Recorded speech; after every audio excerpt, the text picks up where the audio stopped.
This is the Coach and AK Experience with me, Anthony K, and Coach Hugh Jackson. Don't forget to subscribe, like, and share. All right, welcome everybody. This is the first episode of the Coach and AK Experience. I'm Anthony K and the Coach Hugh Jackson. How you doing, Coach? I'm doing great and excited about this and looking forward to our time together.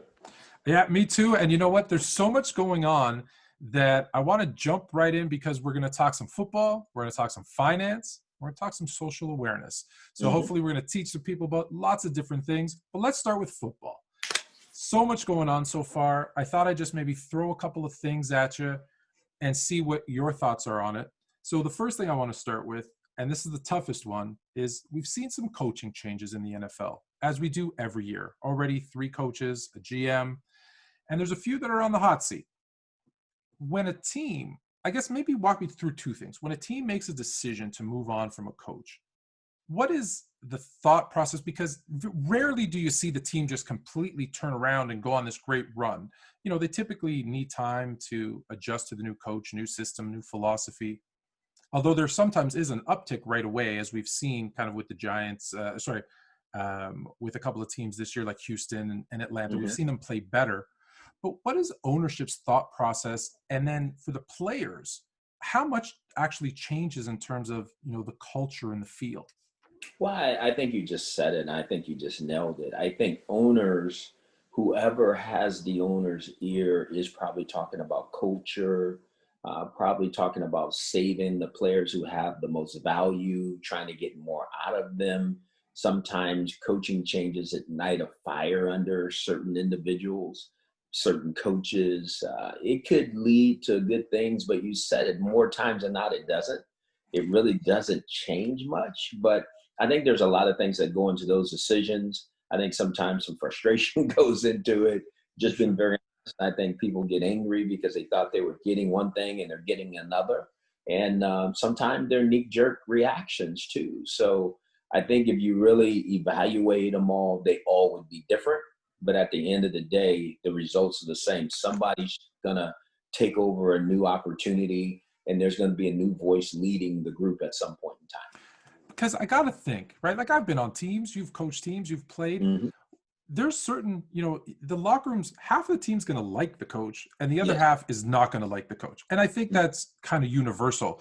And I think the coaching change, you know, do you feel like those players that didn't like the coach, do they play better? But then, you know, you've been in this situation. What, you know, obviously it's the change of culture. And I want to take it away from the fan base because as fans, right, the second your team starts to lose, let's fire everybody, trade everybody. But from ownership, you have to be more patient. You see the work that's going in that maybe, you know, us everyday fans don't see. Has it ever worked? Has it ever really made There's been a few huge impact? There's been a few occasions where the intern all of a sudden took over and he had a chance.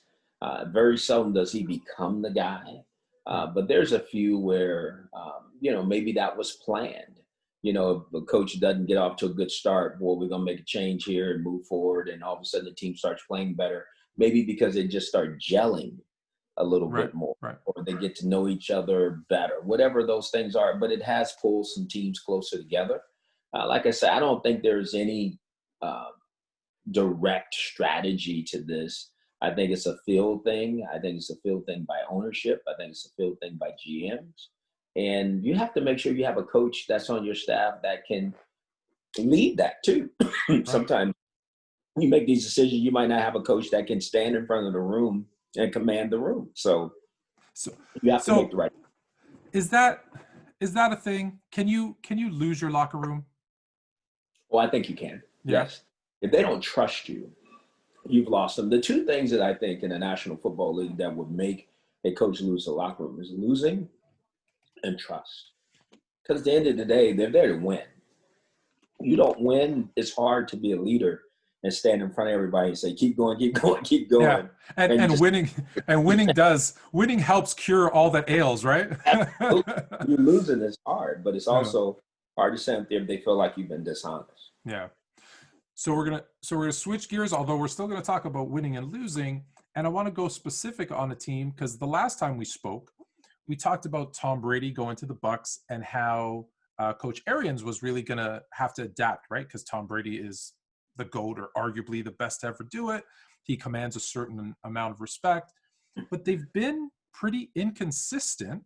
They're ninth in passing, 26th in rushing, but they've had some really nice games.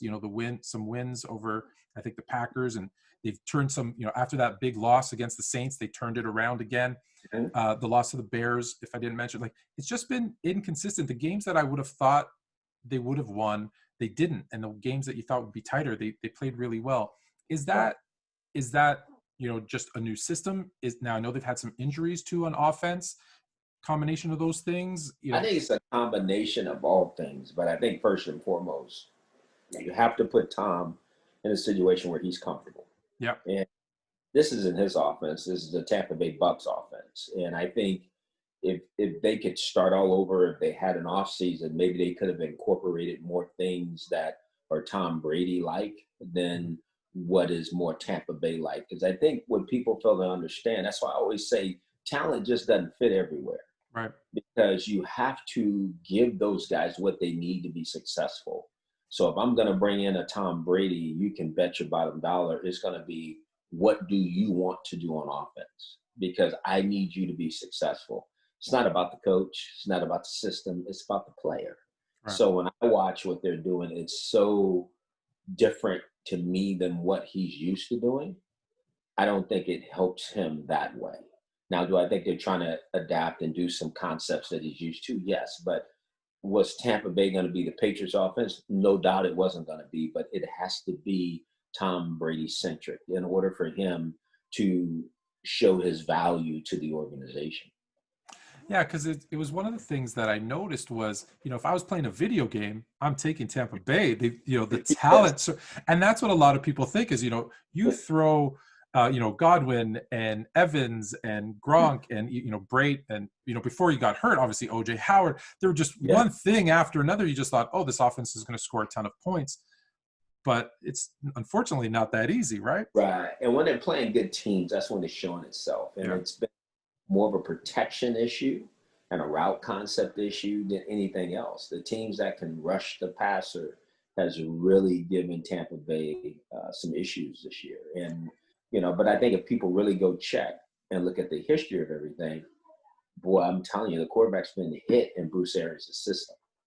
And look, it's nitpicking when we're picking on Tom Brady, but historically, right? If you can get to him and pressure him, that's when he's been the least effective. Yes. So, it makes sense. And it's interesting. I thought they would have made some changes, but you're right. I didn't even think about the lack of preseason where they didn't get to incorporate some of those things.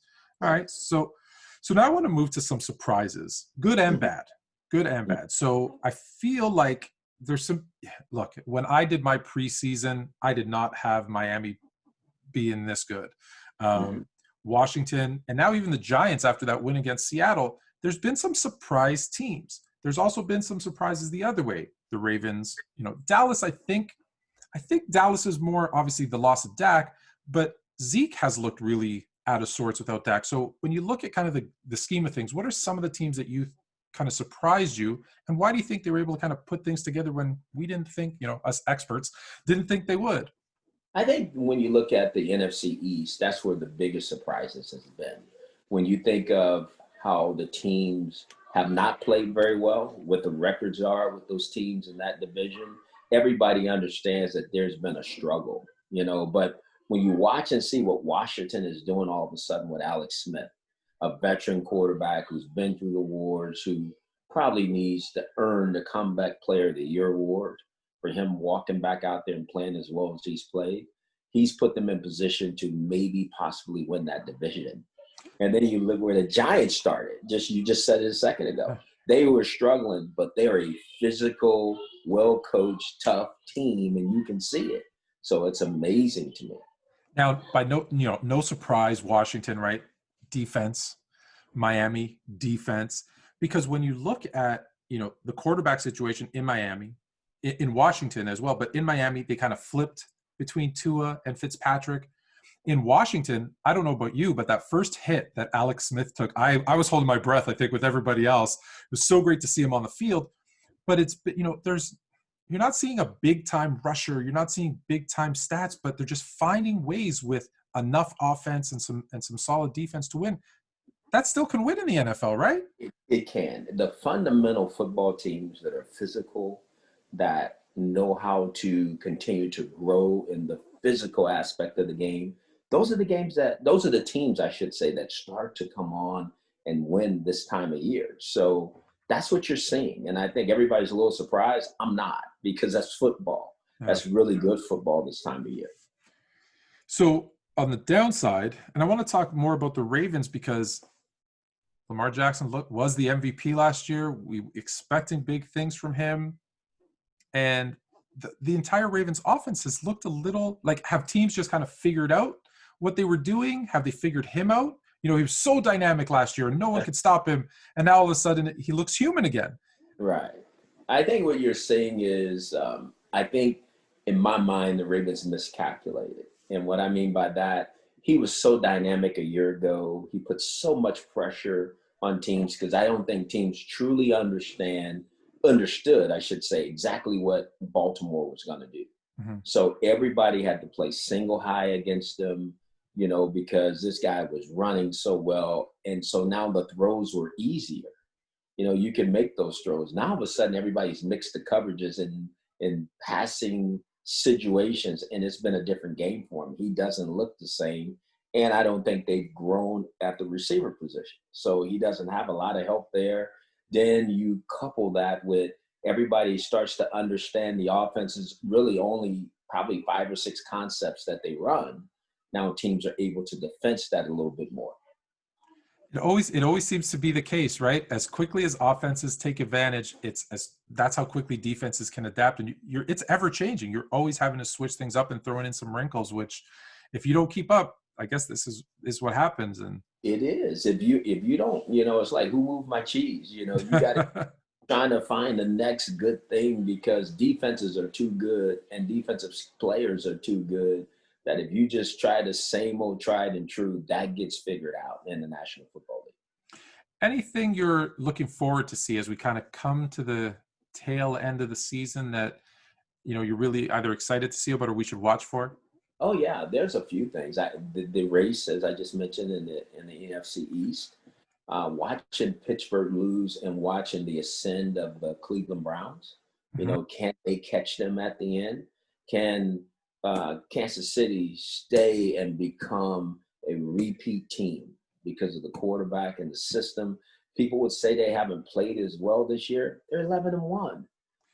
That's pretty good for not playing now. Yeah, to your the best quarterback in the league. Yeah. So it's interesting how people look at things. What's going to happen with Dallas? Are they going to fall off the cliff and just spit out the bit? And no one knows. Will the Saints get Drew Brees back and they make a run, because they're a really good football team, and obviously with him they're even a better football team.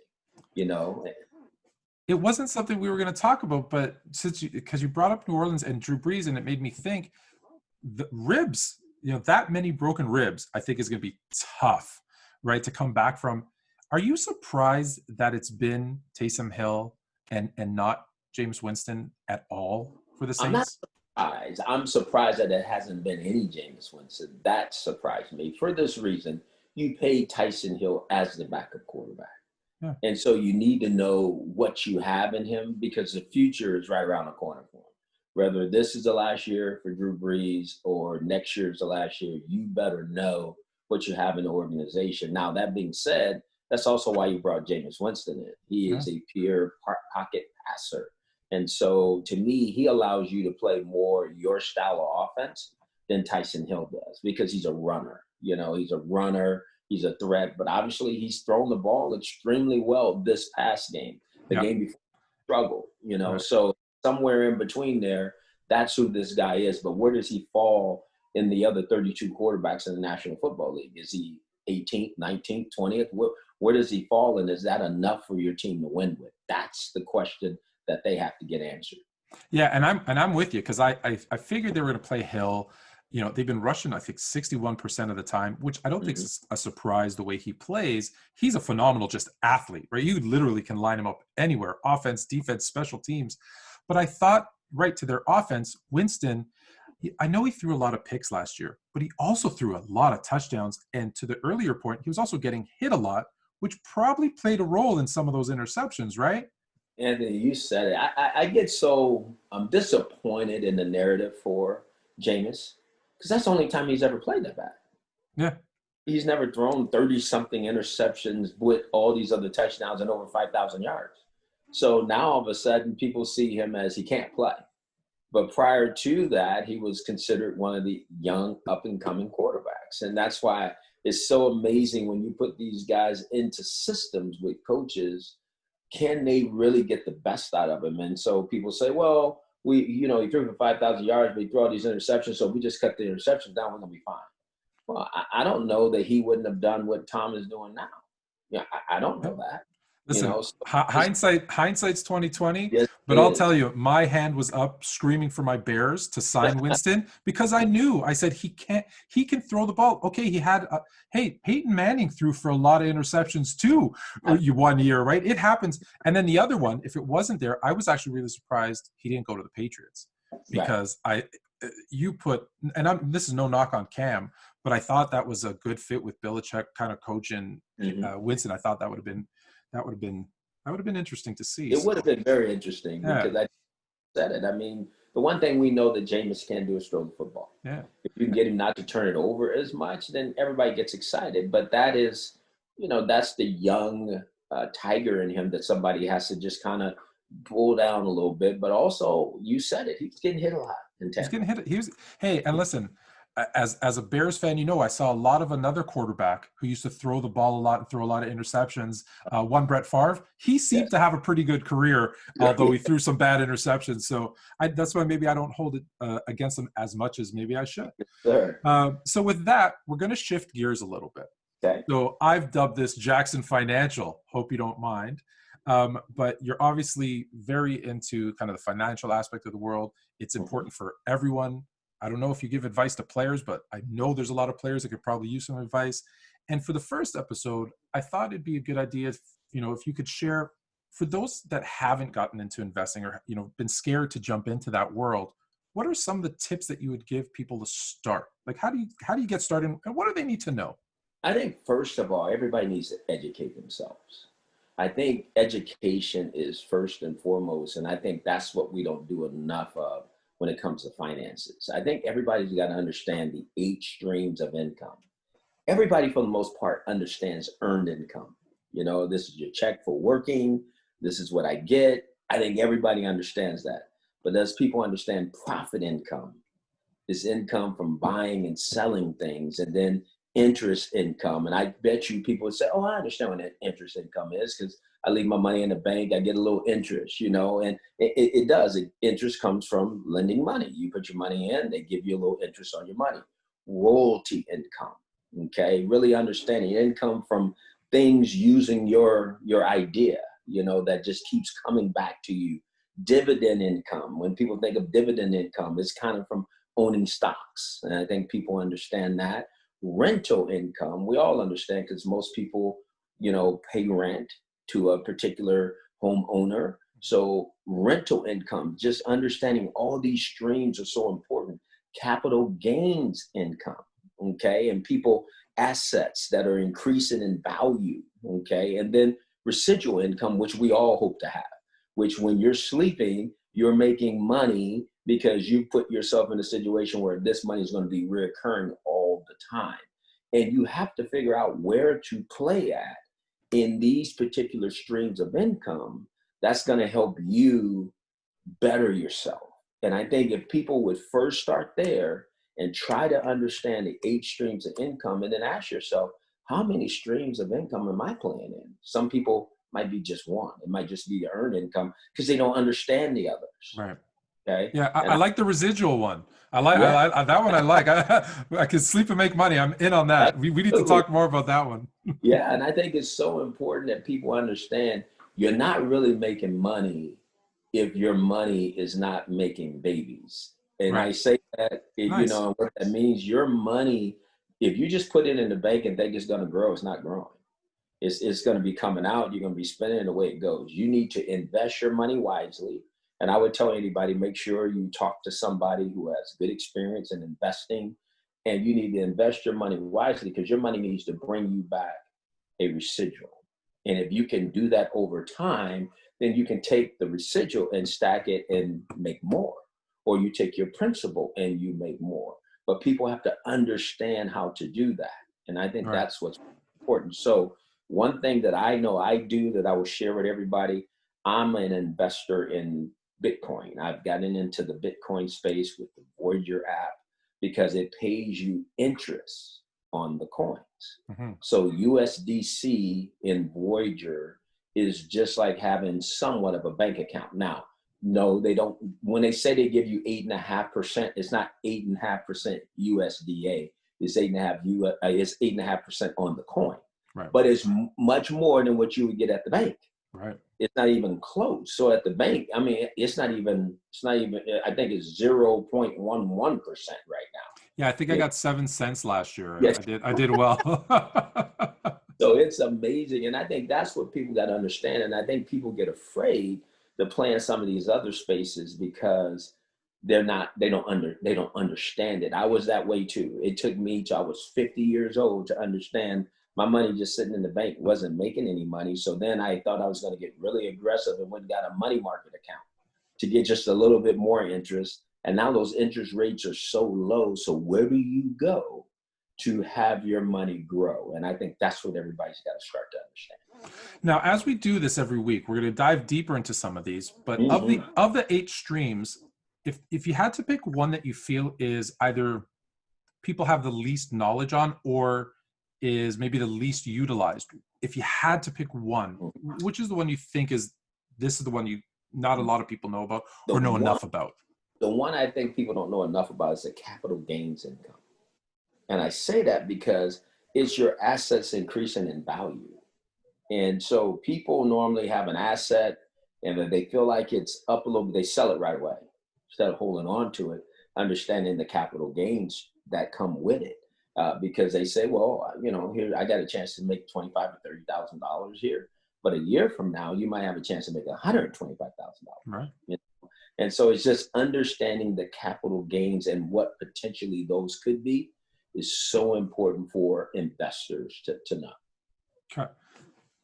That's fantastic. And like I said, every week we're going to go a little bit deeper, but it's a good start because it's complicated. And there's a lot of pieces that, a lot of people don't know. So I would just think if people would take, 30 minutes out of their day, and because you can Google all this stuff and just Google these things and start to learn, start to educate yourself little by little on financial literacy, I think everybody would grow. And if you don't understand it, get to somebody who can explain it to you so that you better understand it because it's going to be the key to your future.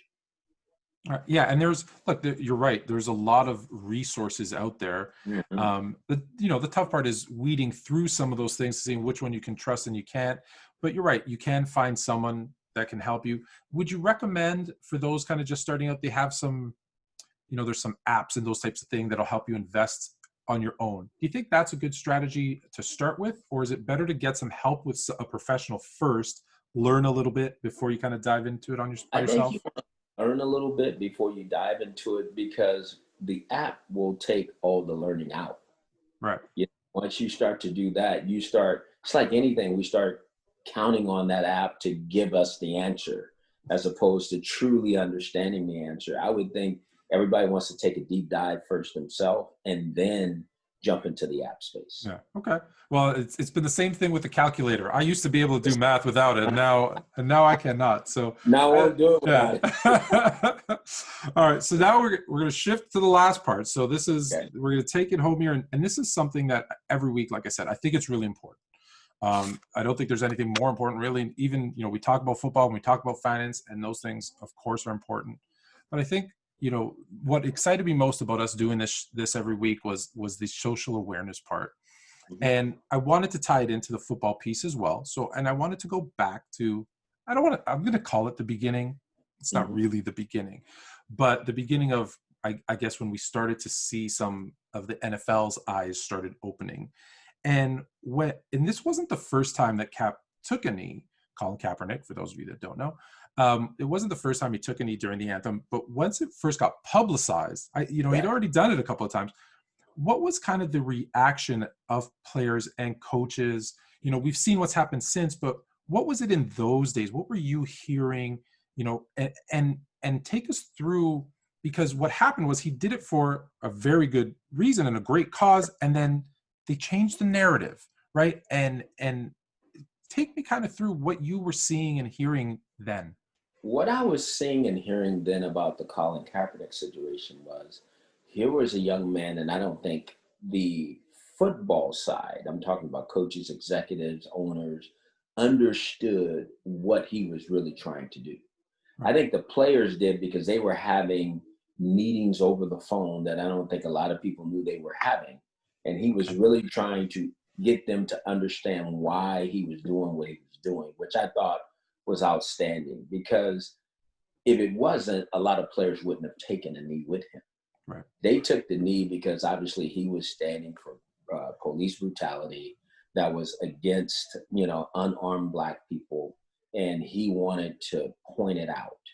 And that message was starting to flow, but then all of a sudden people thought it was really about the anthem.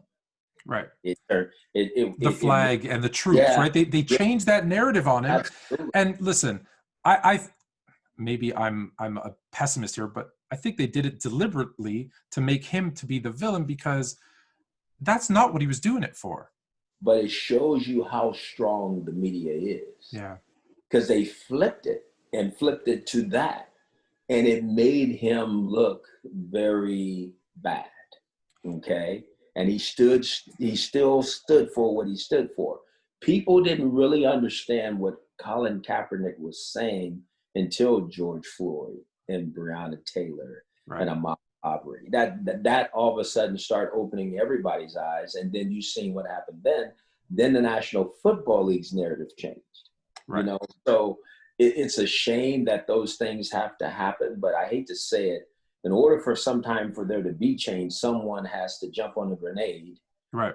in order for change to happen. And that's what he did. He did, and and good on him. And I think everyone appreciates it, because now Mhm. we look back and we think, you know what, we were wrong, right? For those that didn't understand why he was kneeling, and he gave up a good career. Like, I think we forget, again, part of that narrative when they changed it to be about the flag and the military, which it wasn't about, was also, you started hearing, oh, he's not a great quarterback.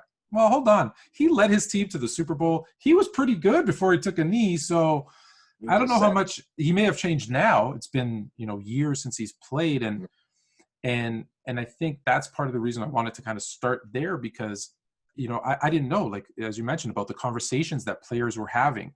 We mhm, know that the owners and executives didn't understand, right, and I'm not picking on him. I know he's come out and apologized, but like Drew Brees, even, right, until this year, did he right, go, oh, okay, right, I didn't get it. And I've heard a lot of the I didn't get it, right. which is good, right? Because if you understand that you Bigger, didn't get it, that means right, that maybe you're starting to get it. right. And we have those conversations. But what disappoints me is, like, still today, the optics look right, but there's really never any change. You know, it's amazing to me, and I can say this in the NBA, they kept the message up front and crystal clear. The National Football League, I have not seen that. I'm Right. just being honest, and so somewhere we've lost the chance to make it better, because the one sport that is so, in everybody's eyes right now, we're not talking about this anymore. And but if you watch what the NBA did, I mean, it was on the floor, it was on the jersey, It was everywhere. Yeah, for it was sure. everywhere. And so now it's not. And I'm not calling the National Football League out or anything like that, but you can't say 1 minute you're supporting and then the next minute you're doing nothing. It doesn't work. It's either you're in or you're not. Yeah. And so I think we can do better. And it's something that constant, and I hate to say it, because for those that fight it, it is something, they'll say, well, why are you always throwing it in my face? Well, if it's not in your face all the time, we've seen it, right? It happened this year with, Breonna Taylor and George Floyd. It Mm-hmm. happened 4 years ago. It Mm-hmm. happened. It seems like there's this cycle where it comes to the forefront and then it dies down again. It comes Right. up again. And that's why there hasn't been enough change, right? Because all the people need to see it all the time for them to, Yeah. those Yes. conversations, like these conversations are tough.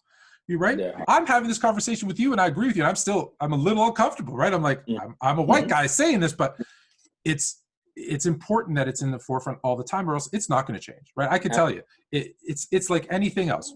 We talk about it, and it's the news cycle. Once it dies, Mm-hmm. how many stories? Not every story have we forgotten about, just because of that news cycle. So, it definitely needs to be at the forefront. And you're right, the NFL said all the right things at the beginning of the season, and I'm not picking on the NFL either. I love the NFL, Right. but and Cap's still fighting the good fight. We commend him for that. Do you think he ever gets another shot in the NFL? I don't see it because I think it would have needed to happen. I thought this year was probably the last window. I think it's hard to be away for 3, 4, 5 years, and then come back and play at a high level. Right. I haven't seen anybody ever do it. So not that long, but I think if you're going to do it, because it's the toughest position to play in all sports, is quarterback, and I think you have to be in it. You have to work through it, all those things. So I think it's probably beyond him now. And again, I can't be the judge of that. Only his God can, and give him the strength and the ability to do so. But just me, one man's opinion, just looking at it, I think he's been away a while, and I just think it wouldn't work. Yeah. Well, that's the first episode of the Coach and AK Experience. Join us every week for football, finance, social awareness. Coach, any parting words before we let you go? Well, I would say to everybody, I hope they enjoyed our first show. We're only going to get better and bigger as we go. And I hope everybody stays safe in this pandemic, because it is real. Good point. Thanks, Coach.